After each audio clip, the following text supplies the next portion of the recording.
जी अस्सलाम वालेकुम स्टूडेंट, मुझे कोई कंफर्म कर दे कि मेरी आवाज़ आ रही है आपको।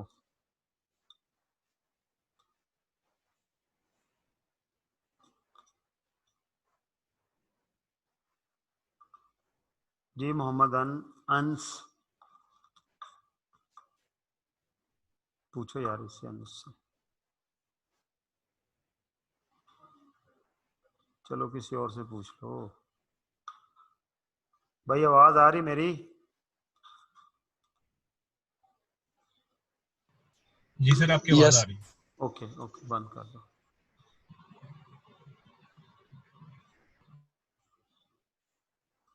अच्छा जी, कल जो हमने पढ़ा है उसमें किसी का कोई क्वेश्चन है तो वो डिस्कस कर सकते हैं आप, नहीं तो फिर मैं आगे चलूँ।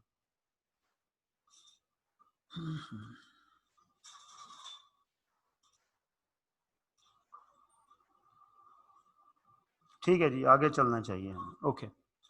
अच्छा जी, कल हमने 5 कंपोनेंट जो थे इंटरनल कंट्रोल सिस्टम के, उनको हमने ब्रीफली डिस्कस कर लिया। पहला कंपोनेंट क्या था? Control environment. दूसरा कंपोनेंट क्या था? Entities risk assessment process. तीसरा कंपोनेंट क्या था? Information system. चौथा कंपोनेंट क्या था? Control activities. और पांचवा कंपोनेंट क्या था? Monitoring of the control. हमने इन पांचों की बेसिक्स डिस्कस की और मैं डिस्कस करता हुआ चौथा component control activity basics discuss करके इसकी जो डिटेल थी वो मैं छोड़ के पांचवें कंपोनेंट यानी मॉनिटरिंग ऑफ कंट्रोल पे चला गया, ताकि आपको जो टॉपिक की कंप्लीशन का थोड़ा सा आइडिया हो जाए। अब आज जो जितनी भी डिस्कशन करूंगा, आज भी और मे भी कल भी, वो सारी कंट्रोल एक्टिविटीज के अंदर होनी। ठीक है? कंट्रोल एक्टिविटीज किस तरह की होती हैं? ठीक है? एप्लीकेशन अपना आईटी कंट्रोल्स क्या हैं, मैनुअल कंट्रोल्स क्या हैं, आईटी कंट्रोल्स के अंदर एप्लीकेशन कंट्रोल्स क्या हैं, और जनरल आईटी कंट्रोल्स किन्हें कहते हैं। ठीक है? और फिर उसके अंदर बहुत कुछ है, जब हम आगे आगे जाते जाएंगे तो आपको थोड़ा सा आइडिया होता जाएगा। तो बेसिकली कंट्रोल एक्टिविटीज़ कल जैसे हमने पढ़ा था कि वो एक्टिविटीज़ हैं, वो एक्शंस और रिएक्शंस हैं जिनके ज़रिए जो कंपनी है वो अपने ऑब्जेक्ट को अचीव करती है। और उन ऑब्जेक्ट को वो अचीव करने के अंदर अगर कोई उस प्रोसेसिंग में एरर होती है तो उस एरर को कंट्रोल करती है। और अगर खुदा ना खास्ता उस प्रोसेसिंग में कोई एरर हो जाए तो कंट्रोल भी करती है और उसे प्रिवेंट करके, डिटेक्ट करके उसे प्रिवेंट करती है। नंबर टू, अगर हो जाए तो उसे डिटेक्ट करके और उसे करेक्ट भी करती है। ठीक है? तो पहला एक्टिविटीज का ऑब्जेक्टिव क्या आता है? To prevent the errors which can be a hurdle in achieving the object of the organisation. और आपका दूसरा जो है कंट्रोल एक्टिविटीज़ जो हैं वो किस लिए होती हैं कि अगर खुदा न खास्ता प्रिवेंशन ना हो सके एरर्स की जो कि ऑब्जेक्ट को अचीव करने में होती हैं, तो उन्हें डिटेक्ट किया जाए, ना सिर्फ डिटेक्ट किया जाए बल्कि उन्हें करेक्ट भी किया जाए। ठीक है? तो control activities are specific procedure design. ये वो स्पेसिफिक प्रोसीजर होते हैं जिसका जो इन पर्पसेस के लिए बनाए जाते हैं। आगे चलो जी। अब हम आ जाते हैं जी। अब हमने मेनली दो तरह की कंट्रोल एक्टिविटीज को डिजाइन किया। पीछे जाएं। ठीक है? ये हमने ये कहा, नंबर 1 जिनसे प्रिवेंशन मुमकिन है, नंबर 2 जिनसे डिटेक्शन मुमकिन है, एंड नंबर 3 जिनसे करेक्शन मुमकिन है। ठीक है? यानी ये जो कंट्रोल एक्टिविटीज हैं, they can be control activities. ठीक है? ये तीन तरह की हो सकती हैं। ठीक है? क्या हो सकती हैं? प्रिवेंटिव, कि काम, गलत काम होने से ही रोका जाए। ठीक है? ऐसे कंट्रोल बना, ऐसी एक्टिविटी लाइक किसी बंदे को किसी पर्टिकुलर काम के लिए ऑथोराइज करना कि ऑथोराइजेशन के बगैर वो काम हो ही ना। ठीक है? लाइक किसी क्रेडिटर की पेमेंट करनी है तो उसके लिए जो फलां बंदा है ऑर्गेनाइजेशन का, उसकी ऑथोराइजेशन चाहिए। तो ये ऑथोराइजेशन किस लिए लगाई गई है? ताकि रॉन्ग पेमेंट को प्रिवेंट किया जा सके। ठीक है? ओके। उसके बाद आ जाती हैं detective control. Detective control activities होती हैं and then corrective control activities होती हैं, करेक्टिव कंट्रोल एक्टिविटीज। ठीक है, देखें मैं आपको छोटी सी एग्जांपल देता हूं। आप अल्फतेह स्टोर पे जाते हैं तो हर जो कैश बॉय है, कैश बॉय ये उन लोगों को कहते हैं जो कैश काउंटर्स पे हैं, जो बिलिंग कर रहे होते हैं, उसको एक कोड दिया जाता है कि उसने क्या करना है, वो कोड एंटर करेगा तो उसके अंदर कोई बिल बना सकेगा, कोई भी एक्टिविटी कर सकेगा।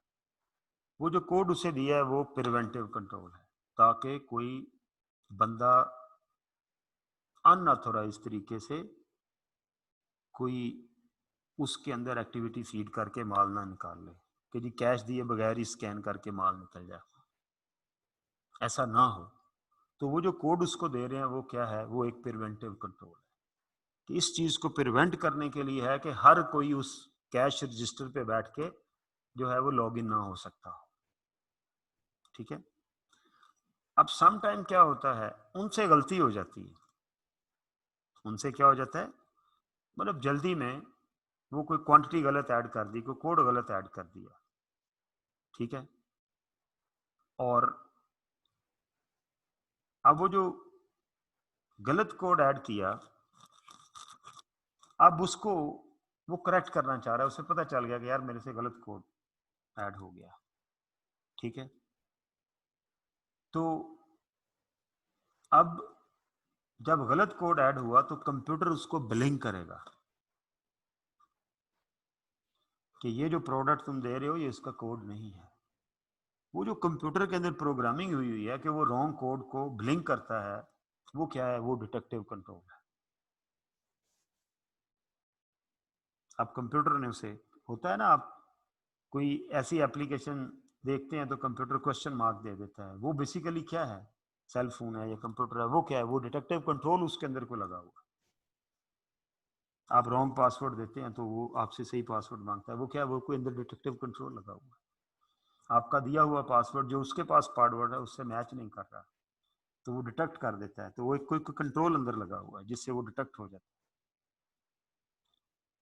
ठीक है, और फिर जब उससे गलत कंट्रोल एंटर हो जाता है, गलत कोड एंटर हो जाता है, तो कंप्यूटर ब्लिंक करता है, वो फिर अपने सुपरवाइजर को ढूंढते हैं, बुलाते हैं, उसके पास से एक कोड है जिसको एंटर करके वो करेक्शन एंटर कर सकते हैं।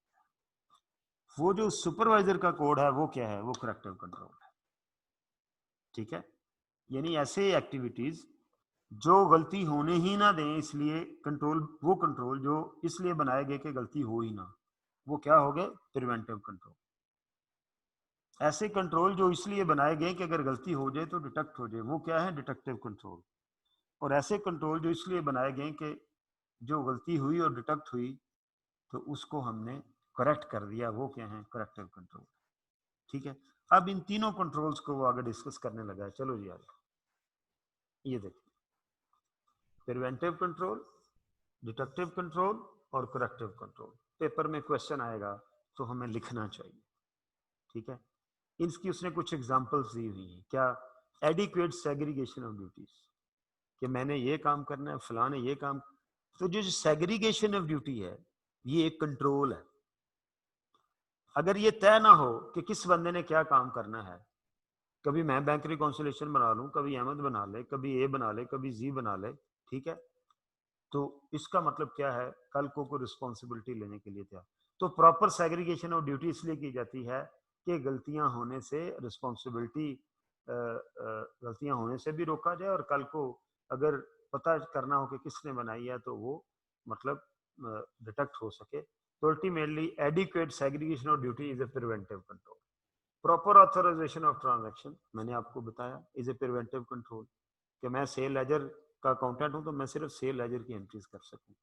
Adequate documentation and control of asset, ठीक है, ये जो एसेट हैं उनका फिक्स्ड एसेट रजिस्टर बनता है, उनको एक कोड लगता है, यहाँ पर एक कोड लगता है। अगर आप किसी हॉस्पिटल सरकारी अदारे में जाएं तो यहाँ भी होना चाहिए, लेकिन इन्होंने नहीं लगाए हुए, ये समझते हैं कि हम वैसे कंट्रोल अच्छा कर रहे हैं। तो वो जो वो जो उसकी लोकेशन का कोड है या उसका एसेट कोड है वो क्या है, वो भी एक प्रिवेंटिव कंट्रोल है, ताकि एसेट इधर उधर ना हो जाए। स्टॉक टेकिंग जब एनुअल होती है तो सारे एसेट अपनी अपनी जगह पर पूरे कर दिए जाते हैं। डिटेक्टिव कंट्रोल, ये वो कंट्रोल हैं जो कि कोई गलती डिटेक्ट करने में हमारी हेल्प करते हैं। इसके अंदर उसने एग्जांपल्स दी हुई, एक्सेप्शन रिपोर्ट, ठीक है। फर्ज करें कंट्रोल्स के बावजूद कोई गलती हो गई, अनऑथोराइज पेमेंट हो गई, ठीक है, किसी भी वजह से हो गई, ठीक है। एक्सेप्शन रिपोर्ट का मतलब ये होता है कि कंट्रोल से हट के जो काम हुआ उसका लॉग मुझे मिल गया। कॉल लॉग कहते हैं ना, कॉल की डिटेल। तो एक्सेप्शन रिपोर्ट का मतलब क्या होता है कि जो कंट्रोल बनाया गया है उससे हटके अगर कोई काम हुआ है तो उसकी एक रिपोर्ट निकल आए कि भाई ये ट्रांजैक्शन जो है ये बगैर ऑथराइजेशन के। इसका मतलब है हमारे प्रिवेंटिव कंट्रोल में कोई प्रॉब्लम है कि कंट्रोल बनाया हुआ है लेकिन फिर भी अनऑथराइज ट्रांजैक्शन हो गई, ठीक है। वो एक अपनी जगह प्रॉब्लम मौजूद है।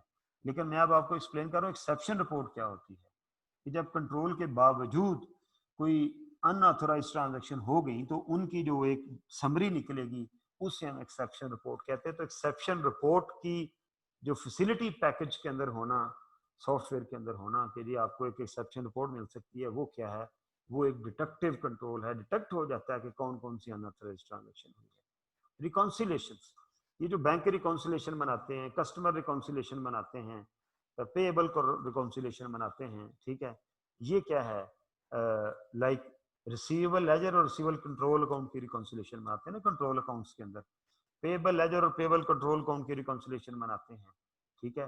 तो ये जो रिकॉन्सिलेशन किस लिए बनाई जाती है कि अगर कोई मिस्टेक है तो वो डिटेक्ट हो जाए। तो जितनी भी रिकॉन्सिलेशन होती हैं ये डिटेक्टिव कंट्रोल्स होते हैं।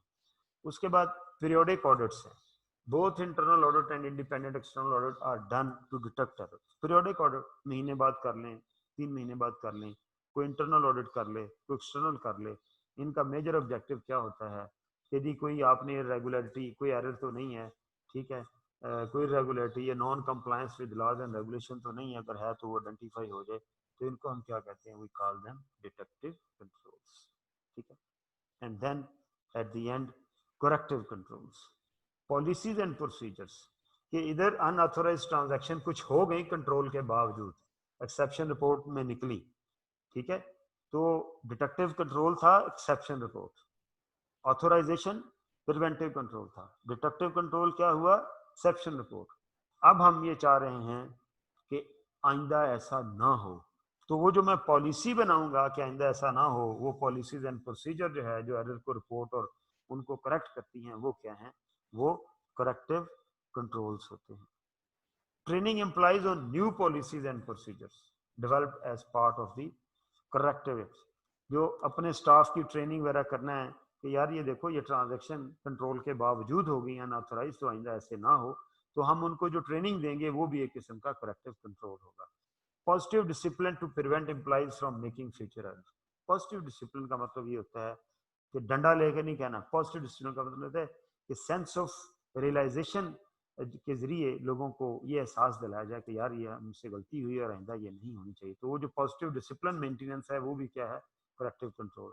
Continuous improvement process to adopt the latest operational techniques, कि जो भी जो नई टेक्निक्स हैं उनको फॉलो किया जाए, वो चाहे मैनेजमेंट की हो, चाहे अकाउंटिंग की हो, चाहे ऑपरेशन की हो, तो वो जो उनकी कॉन्टिन्यूस अडॉप्शन है इम्प्रूव्ड प्रोसेसेस की, वो बेसिकली क्या है, वो एक करेक्टिव कंट्रोल है। आगे चलें।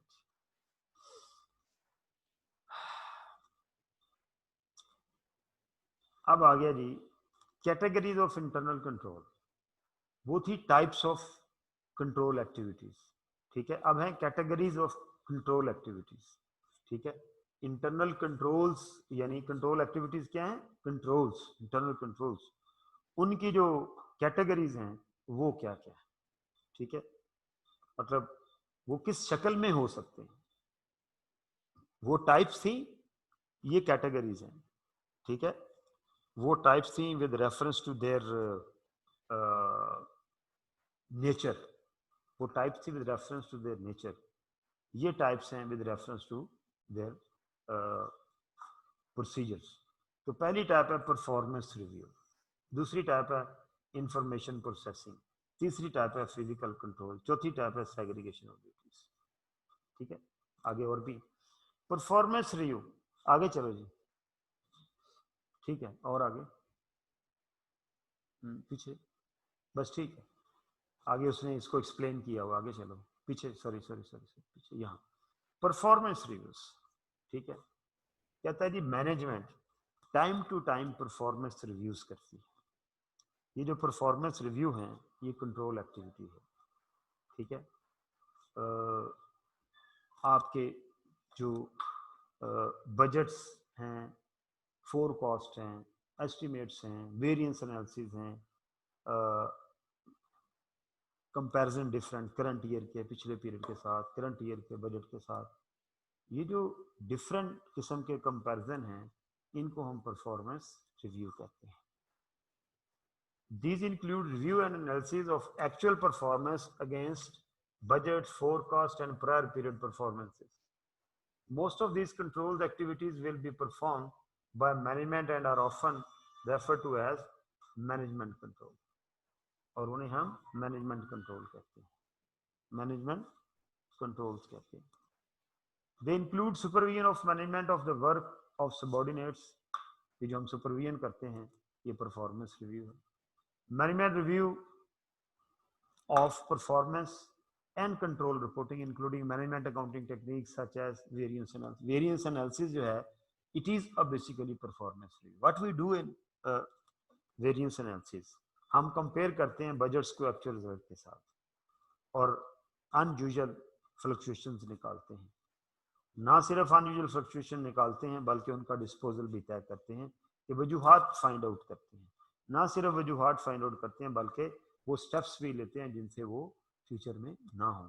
तो ये जो वेरिएंस एनालिसिस है ये एक किस्म का परफॉर्मेंस रिव्यू है। उसके बाद आ जाती है इंफॉर्मेशन प्रोसेसिंग, कि वो कंट्रोल जो इंफॉर्मेशन की एक्यूरेसी को कंफर्म करते हैं। ठीक है, कि इंफॉर्मेशन जो है वो करेक्टली प्रोसेस हो रही है। A variety of controls are used to check the accuracy, completeness and authorisation of the transaction, कि वो एक्यूरेट हो रही है, मुकम्मल हो रही है और ऑथोराइज लोग ही वो इंफॉर्मेशन ऐड। ये तीनों डिफरेंट कॉन्सेप्ट्स हैं। ठीक है, लाइक फर्ज करें मुझे इंफॉर्मेशन फीड करने की इजाजत है तो ये ऑथोराइजेशन, मेरे अलावा कोई करेगा तो वो अनऑथोराइज बंदा होगा। ठीक है, अब मुझे इजाजत है इसका मतलब ये नहीं है कि जो मैंने इंफॉर्मेशन फीड कर दी वो मुकम्मल भी है और एक्यूरेट भी है। ठीक है, तार ऑथोराइज तो मैं हूं लेकिन मैं डाटा एंट्री नहीं करता तो इसका मतलब है इंफॉर्मेशन मुकम्मल नहीं है। या ऑथोराइज मैं हूं, मैंने एंट्रीज भी सारी की हुई हैं लेकिन फिगर गलत इनपुट कर दी है तो इसका मतलब है एक्यूरेसी के ऊपर इशू है। तो variety of control are used to check the accuracy, completeness and authorisation of transaction. ठीक है, कई तरह के कंट्रोल जो हैं वो कह रहा है कि एक्यूरेसी, कंप्लीटनेस और ऑथराइजेशन ऑफ ट्रांजैक्शन को चेक करने के लिए एस्टेब्लिश किए जाते हैं। इनको हम दो हिस्सों में डिवाइड कर सकते हैं। ठीक है, यानी जो इंफॉर्मेशन प्रोसेसिंग के ऊपर कंट्रोल हैं उनका मकसद क्या होता है, नंबर वन कि इंफॉर्मेशन एक्यूरेटली प्रोसेस हो, इंफॉर्मेशन कंप्लीटली प्रोसेस हो और इंफॉर्मेशन थ्रू ऑथोराइज पर्सन जो है वो प्रोसेस हो। और इस पर्पस के लिए बहुत सारे कंट्रोल जो हैं वो स्टैब्लिश किए जाते हैं विद इन द ऑर्गेनाइजेशन। उन कंट्रोल्स को जिन्हें हम इंफॉर्मेशन प्रोसेसिंग कंट्रोल कर रहे हैं, ठीक है, उन कंट्रोल्स को हम दो हिस्सों में डिवाइड कर सकते हैं। One is called application control and other is called general controls. ठीक है,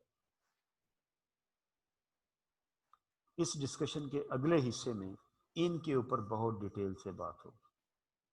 ठीक है, मैं सिर्फ आपको ये बता दूं, मैं छोटी सी आपको एक बात बता देता हूं कि मेरा कंप्यूटर जो है वो मेरे पासवर्ड से ओपन होता है। ये क्या है, ये जनरल आईटी कंट्रोल। लेकिन जब मैं अपने कंप्यूटर को अपने पासवर्ड से खोल के एंट्रीज करने लगता हूं तो मेरे कंप्यूटर्स को प्रोग्रामिंग के अंदर एक प्रोग्राम दिया हुआ है कि उसने अगर मैं कोई एंट्री हॉलीडे को संडे को करता हूं तो वो मुझे क्वेश्चन मार्क कर देगा। वो एंट्री नहीं करेगा। ये क्या है? ये इंफॉर्मेशन की जो प्रोसेसिंग की एप्लीकेशन है उसके ऊपर एक कंट्रोल लगा हुआ, इसलिए इसे हम एप्लीकेशन कंट्रोल कहते हैं। इसके ऊपर बड़ी डिटेल आगे जाकर डिस्कशन होगी। या कोई अरिथमेटिकल कैलकुलेशन करता है कंप्यूटर, तो उस अरिथमेटिकल कैलकुलेशन की एक्यूरेसी के ऊपर जो कंट्रोल लगा हुआ है, मसलन मैं स्टाफ, मैं ऑथराइज पर्सन हूं, वो तो जनरल आईटी कंट्रोल हो गया, मेरा जो पासवर्ड है। उसके बाद मैंने स्टाफ के आवर एंटर किए, मैंने मैं पे रोल में काम करता हूँ, मेरे पास एक शीट, मेरे पास भी नहीं शीट आती, वो जो डेली बेसिस के ऊपर थंब स्कैन होता है उससे डायरेक्ट टाइम कैलकुलेट होता है, ठीक है, और जो वेज रेट है वो भी कंप्यूटर के अंदर फीडेड है। मैंने सिर्फ क्या करना होता है, मैंने उसको क्लिक करना है कि हाँ मैंने ये इनके आवर मैनुअल टाइम शीट से भी चेक करना है। अब मेरे क्लिक करने के बाद कंप्यूटर खुद ब खुद उसकी वेज कैलकुलेट करके देता है, उसका खुद ब खुद ओवर टाइम कैलकुलेट करके देता है। वो जो कैलकुलेशन करने के अंदर जो चेक्स लगे हुए हैं सॉफ्टवेयर के अंदर, एप्लीकेशंस के अंदर, उन्हें हम एप्लीकेशन कंट्रोल कहते हैं। मेरा ख्याल बात समझ आ गई है, लेकिन आगे जाके इसकी एग्जांपल और चीजें वाजे करेंगे। फिजिकल कंट्रोल, ताला, ठीक है, कैमरा, ठीक है, समझिए, लॉक की, कैमरा, कैश ड्रॉर में रखना, चेकबुक किसी पर्टिकुलर बंदे की कस्टडी में रखना, all these are physical controls. Fire extinguisher physical control है, सिक्योरिटी गार्ड फिजिकल कंट्रोल है, ठीक है, ओके। सेग्रीगेशन ऑफ ड्यूटीज, कहते हैं जी कि दुनिया का सबसे बड़ा कंट्रोल ये है, अगर आप अफोर्ड करते हो और अपनी ऑर्गेनाइजेशन की नीड के मुताबिक आपने अगर डिफरेंट जॉब्स के लिए डिफरेंट बंदे अपॉइंट नहीं किए हुए, तो इसका मतलब है you are playing with the control, you are playing with the organisation. Like फर्ज कर रहे हैं, मैं कहूं कि यार मैंने सेविंग करनी है, स्टूडेंट को भी मैंने खुद इंफॉर्मेशन देनी है, शादिया की छुट्टी, बाहर गेट भी मैंने खुद ही खोलना है, कार से उतर के गेट खोल लिया करूंगा, जरूर नवाब बनना है, गार्ड की छुट्टी, ठीक है, फीसें भी मैंने खुद ही कलेक्ट करनी है, अकाउंटेंट की छुट्टी, रिपेयर के काम भी मैं खुद ही करा लिया करूंगा, एडमिन की छुट्टी, एंड सो ऑन। बट इससे क्या इफेक्ट होगा? जो मेरा मेन काम है वो इफेक्ट होगा। मैं एक इंसान हूं ना, जैसे कंप्यूटर की हार्ड डिस्क की, फोन की एमबी होते हैं, क्या कहते हैं, जो स्टोरेज होती है, उससे ज्यादा काम करें तो फिर आपका वो कंप्यूटर फुल हो जाता है, डिलीट करनी पड़ती हैं फाइलें, फिर थोड़े से स्पेस निकल आती, फिर तो एक कैपेसिटी है ना। तो जब मैं हर बंदे का काम करने लग जाऊंगा तो वो काम जो एक्चुअली मेरा है शायद वो मैं अच्छे तरीके से परफॉर्म नहीं कर पाऊंगा, और मैनेजमेंट अपने ऑब्जेक्टिव अचीव करने में फेल हो जाएगी। कंट्रोल क्या है? वो एक्शन और रिएक्शन है मैनेजमेंट के जो उसे उसके ऑब्जेक्टिव अचीव करने में हेल्प करती है। लिहाजा मेरे ऑब्जेक्टिव की अचीवमेंट ज़्यादा बेहतर तरीके से कैसे हो सकती है कि गेट कीपर सेपरेट हो, अकाउंटेंट सेपरेट हो, इंफॉर्मेशन ऑफिसर सेपरेट हो, एडमिन सेपरेट हो, ब्ला ब्ला ब्ला, पढ़ाने वाला सेपरेट हो।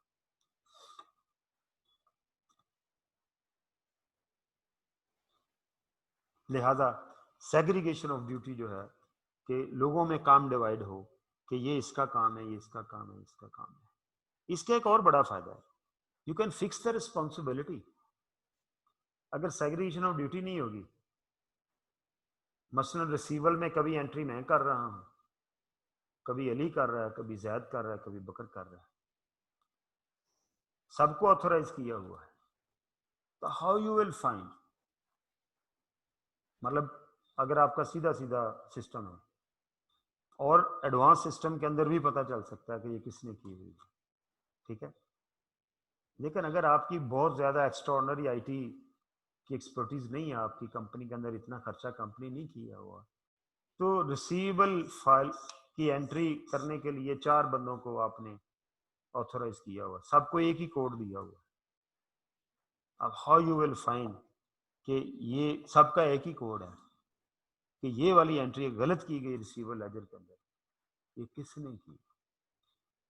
लिहाजा इससे बेहतर ये होगा, आप कहते यार हमारे हमारे 16 शहरों के अंदर सेल होती है, तो एक बंदे से ये मैनेजेबल नहीं है, और हमारा सिस्टम है मल्टीपल यूजर है। एक अप्रोच ये है कि हमने 4 बंदों को दे दिया है, जिस बंदे के काबू आती है वो एंट्री कर देते हैं। एक अप्रोच ये है। दूसरी अप्रोच ये है कि उन 16 कस्टमर्स को, 4 बंदों, उन 16 शहरों के कस्टमर्स को 4 बंदों में डिवाइड कर दो, 4 शहर उनको दे दो, उतनी ही स्ट्रेंथ है। लेकिन क्या किया? सेग्रीगेशन ऑफ ड्यूटी हो गई कि ये साहिवाल, शेखुपुरा, लाहौर, गुजरांवाला मिस्टर ए करेगा, सेग्रीगेशन ऑफ ड्यूटी हो गई। साहिवाल, लाहौर, गुजरांवाला, शेखुपुरा में गलत एंट्री होगी तो मिस्टर ए रिस्पॉन्सिबल। तो इसे कहते हैं सेग्रीगेशन ऑफ ड्यूटी। तो ये एक बहुत बड़ा कंट्रोल है। आगे चले, ये अब आपने एग्जांपल्स दी हुई हैं कि उसने एक आपको सिनेरियो बना के दिया। यहाँ पर वो कहता है कि जी बताएं डिफरेंट जो कंट्रोल हैं वो किस तरह अप्लाई हो रहे हैं। परफॉर्मेंस रिव्यू, इंफॉर्मेशन प्रोसेसिंग, ठीक है जी, ये एप्लीकेशन कंट्रोल और general IT control, physical control और सेग्रीगेशन ऑफ ड्यूटी। इस तरह सवाल आता है। ये बिल्कुल सारी वो चीज़ें जो मैंने अभी आपको समझा दी। आगे चले, एक पेज और था मेरा ख्याल के, नहीं पीछे, बस ठीक है, आगे चले। Okay, internal control in IT system, general control. अब मैंने आपसे कहा था ना, ये जो जनरल आईटी सिस्टम के जो कंट्रोल हैं स्पेसिफिकली, वो 2 तरह के होते हैं, जनरल आईटी कंट्रोल और एप्लीकेशन कंट्रोल। ठीक है, अब उनके ऊपर वो डिस्कशन स्टार्ट करने लगा। पहले ये बताएगा कि जनरल आईटी कंट्रोल्स क्या हैं, उनके कुछ एग्जांपल, फिर एप्लीकेशन कंट्रोल्स क्या हैं, उनकी कुछ एग्जांपल, उनकी डिफरेंट टाइप्स। तो जनरल आईटी कंट्रोल, जैसे मैंने आपको बताया, general IT controls are policies and procedure that relate to many different application. कि जी मैं पासवर्ड के बगैर कंप्यूटर में एंटर नहीं होऊंगा। अब ये पासवर्ड जो है ये एक जनरल एप्लीकेशन कंट्रोल है, और सॉरी जनरल आईटी कंट्रोल है। इससे किसी एप्लीकेशन ने नहीं रन होना, किसी ओवर टाइम की वेजेस की कैलकुलेशन नहीं होनी। हाँ, इसके अप्लाई होने के बाद मैं बहुत सारे एप्लीकेशन कंट्रोल के लिए एलिजिबल हो जाऊंगा अगर मुझे वो दिए गए हैं। तो लिहाजा ये वो पॉलिसीज एंड प्रोसीजर्स होते हैं जो बहुत सारे एप्लीकेशन कंट्रोल्स से रिलेटेड होते हैं, such as revenue, purchases and payrolls. They support the effective functioning of the application control. Explain effective functioning के application control क्या प्रॉपर काम कर रहे हैं। जनरल आईटी कंट्रोल होंगे तभी ये चीजें जो हैं वो मैनेज हो सकती हैं। ठीक है, by ensuring the continued proper operation of the IT system. आप लैपटॉप ऑन करते हैं ना, तो लैपटॉप शुरू में थोड़ी सी प्रोसेसिंग करता है, वो सारा कुछ क्या है, वो जनरल आईटी कंट्रोल्स अप्लाई कर रहा है ताकि तमाम एप्लीकेशन जो है वो एक्टिव हो जाए। और नतीजतन क्या होता है, जब वो अपनी बूटिंग मुकम्मल कर लेता है, then you are able to do all other application, to work in all other application. So वो जो बूटिंग के टाइम के ऊपर उसको कंट्रोल दिए गए हैं वो सारे के सारे general IT control. Because these general IT control will apply to most और all of the entries IT applications. If general IT controls are weak, it is likely that processing, ठीक है, सीधी सी बात है, अगर आपके जनरल आईटी कंट्रोल वीक हैं तो उसके अंदर जितनी भी एप्लीकेशन आएंगी वो सारी की सारी उनके कंट्रोल वीक हो जाएंगे। The auditor will therefore firstly review the test of general IT controls. In order to reach a conclusion on their effectiveness, they will enable him to assess the control risk attached to the entry's IT system as a whole. The control risk is assessed as a low. He will then move on to the test of application control in order to decide if he can rely on the specific system and reduce his substantive testing. बाहर है, general IT control अगर week हैं तो application control भी week है। वो तमाम application जो उस जनरल आईटी कंट्रोल के अंदर आती हैं वो वीक है। लेकिन अगर आपका जनरल आईटी कंट्रोल स्ट्रॉन्ग है तो एप्लीकेशन कंट्रोल्स जो एप्लीकेशन अंडर रन हो रही है उसके अंदर वो सारी की सारी स्ट्रॉन्ग है, तो आप सिस्टम पे रिलाई कर सकते हैं। आगे चलो।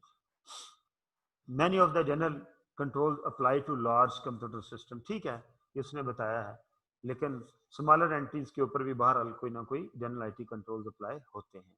The main categories of general controls that the auditor would expect to find, ये जो मेन कैटेगरीज होती हैं वो क्या है? Control over the development of the new computer information system, ठीक है, ये नहीं है जिसका मुंह दिल किया मुंह उठा के उसने कोई एप्लीकेशन डेवलप करवा ली, ऐसे नहीं है। तो एप्लीकेशन डेवलपमेंट के ऊपर एक प्रॉपर तरीका हो कि किसी स्टाफ के मेंबर को कोई एप्लीकेशन चाहिए तो वो अपने आईटी मैनेजर को लिख के देगा कि भाई ये मेरी रिक्वायरमेंट है, नीड स्टैब्लिश करेगा कि ये नीड है और बताएगा कि कितने टाइम में चाहिए। Control over the documentation and testing of the changes to program, और जब अगर फर्ज कर लें कि वो जो नीड है वो अप्रूव हो जाती है तो फिर आपने जो चेंजेस करनी है उसके ऊपर आपका कंट्रोल होना चाहिए। वो जो चेंजेस के ऊपर कंट्रोल है, पहली बात तो ये है, वो जो डेवलपमेंट के ऊपर कंट्रोल है, एक प्रॉपर सिस्टम के तहत डेवलपमेंट होती है, वो जनरल आईटी कंट्रोल है। फिर वो जो आपने डॉक्यूमेंटेशन करनी है जो चेंजेस लाने के लिए प्रॉपर एक प्रोसीजर होता है, वो जनरल आईटी कंट्रोल है। द प्रिवेंशन और डिटेक्शन ऑफ अनऑथोराइज्ड चेंजेस, इस चीज को रोकना कि कोई अनऑथोराइज बंदा जो है वो चेंजेस ना सॉफ्टवेयर के अंदर कर सके, ये क्या है? वो जनरल आईटी कंट्रोल। ये जो हैकर्स वगैरह होते हैं उनसे अपने अपने सिस्टम को बचाने के लिए जो कंट्रोल बनाए जाते हैं वो क्या? जनरल आईटी कंट्रोल्स है। Controls of prevent the use of incorrect data files और प्रोग्राम्स, मैंने बताया कि वो कैलकुलेशन पेरोल की खुद ही कर देता है कंप्यूटर, तो कंप्यूटर सही फाइल जो है उसको डिटेक्ट करे, ठीक है, ना कि कंप्यूटर कोई रॉन्ग फाइल यूज कर सके, तो उसके ऊपर जो कंट्रोल लगाए गए हैं वो जनरल आईटी कंट्रोल्स हैं। Controls to prevent unauthorised amendments to data, ठीक है, अनऑथोराइज कोई बंदा ना कर सके। Controls to ensure that there will be continuity in computer operation, ठीक है, लाइक मतलब छोटी छोटी चीजें हैं, लाइक आपका ये हमारे यहाँ बिजली चली जाती है तो क्या कभी ऐसा हुआ कि फौरन ही लेक्चर बंद हो जाए? नहीं होता। क्यों बोला? क्योंकि एक जनरल आईटी कंट्रोल एस्टेब्लिश किया हुआ, और वो क्या है? इसके पीछे एक यूपीएस लगा हुआ है। तो ये यूपीएस का लगा होना जो है ये जनरल आईटी कंट्रोल है, जो कि continuity of the information processing को सिक्योर कर रहा है। तो जनरल आईटी कंट्रोल जो है वो बेसिकली ब्रेक डाउन की शक्ल में जो है वो काम कार फरमा होते हैं। तो ये भी एक किस्म का जनरल आईटी कंट्रोल है। तो ये डिफरेंट उसने कैटेगरीज दी हुई हैं जनरल आईटी कंट्रोल्स की। आगे चलो, ये अब उसने उनकी एग्जांपल्स दी हुई हैं उन एरियाज की कि डेवलपमेंट में कंट्रोल किस तरह काम करेंगे, डॉक्यूमेंटेशन के अंदर ये जो हमने पीछे पीछे जाओ जी जरा, ये 1 2 3 4 5 6 कैटेगरीज हैं। अब हर कैटेगरी की उसने क्या किया हुआ एग्जांपल दी हुई है, जैसे मैंने एक एक दो दो आपको एग्जांपल दी ना, उसने यहाँ पर एग्जांपल दी हुई है, ठीक है। जैसे मैंने आपको उसकी एग्जांपल दी है यदि कंटिन्यूटी की, मैंने कहा यूपीएस होना चाहिए, तो वो बेसिकली क्या है, इस तरह के उसने 3 3 4 4 एग्जांपल इन 6 के 6 केसेस की दी हुई है। 2 ये 3, आगे चलो, ये 4, ठीक है, आगे चलो, ये 5, ठीक है, और ये क्या है, ये 6 है, ठीक है। There should be control over maintaining secure second copies of all programs and data files, ठीक है। There should be means for the protection of the equipment, ठीक है। फायर एक्सटिंग्विशर जो है वो क्या है, वो बेसिकली कंटिन्यूटी ताकि प्रोटेक्शन होती है उसके अंदर भी आपकी the company should have the disaster recovery plan, disaster recovery plan होना चाहिए। उसके लिए ये होता है कंपनीज के अंदर आमतौर पर कि जो डाटा है उसकी प्रोसेसिंग 2 जगह पर हो, आपके सर्वर 2 जगह पर पड़े हुए हों। ऐसा तो नहीं हो सकता खुदा ना खास्ता कि किसी के ऑफिस में भी और उसके घर में भी, सपोज कर लें घर में अगर मेंटेन किया हुआ है तो दोनों जगह पे एट ए टाइम आग लग जाए, डिजास्टर हो जाए, ऐसा मुमकिन नहीं होता। या एक कराची में ऑफिस है, एक लाहौर में है, तो एक इस्लामाबाद में, एक फलां जगह, तो इनमें से कोई 2 शहरों के अंदर आपकी डाटा प्रोसेसिंग बैकअप आ रहा हो, तो ये उस तरह की एग्जांपल हैं, ठीक है। मैंने एक्सप्लेन कर दिया हर एक को, आपने इन सब की आपने एग्जांपल जो है वो यहाँ पर पढ़नी है। अगर किसी की समझ नहीं आएगी आप उसको अंडरलाइन करके लाएंगे और कल वाले लेक्चर में मेरे से पहले पूछेंगे। आगे चलो, उसके बाद सेकंड काम आ गया जी एप्लीकेशन कंट्रोल्स का, जो हमारे आईटी कंट्रोल्स हैं वो मैंने बताया दो तरह के हैं, जनरल आईटी कंट्रोल्स हैं और एक एप्लीकेशन कंट्रोल्स हैं। आज हमने जनरल आईटी कंट्रोल्स पढ़ लिए, इंशाल्लाह ताला परसों वाली क्लास के अंदर हम एप्लीकेशन कंट्रोल्स के ऊपर बात करेंगे। अगेन आईटी का यूज़ है, लेकिन बहरहाल कोशिश करूंगा कि बहुत सिंपल वे से मैं छोटी छोटी एग्जांपल्स दे के आपको ये सारी चीज़ें जो है वो एक्सप्लेन कर सकूँ। आपके पास आज काम काफ़ी है, आपने अच्छे तरीके से इसको पढ़ना है ताकि नेक्स्ट क्लास में जब हम इन कंट्रोल्स की बात करें तो ये मिक्सअप ना हो। अगर आपने इसे इजी लिया जो पीछे पढ़ा है, तो परसों जब मैं ये पढ़ाऊंगा, मतलब बल्कि अब हमारी क्लास ट्यूसडे को होनी है, यू हैव इनफ टाइम, ठीक है। तो एक एक लाइन पढ़नी है, ठीक है, फॉर एग्जाम्पल पढ़नी है। किसी का कोई सवाल है तो आप पूछ सकते हैं, वरना फिर हम इसे क्लोज करें।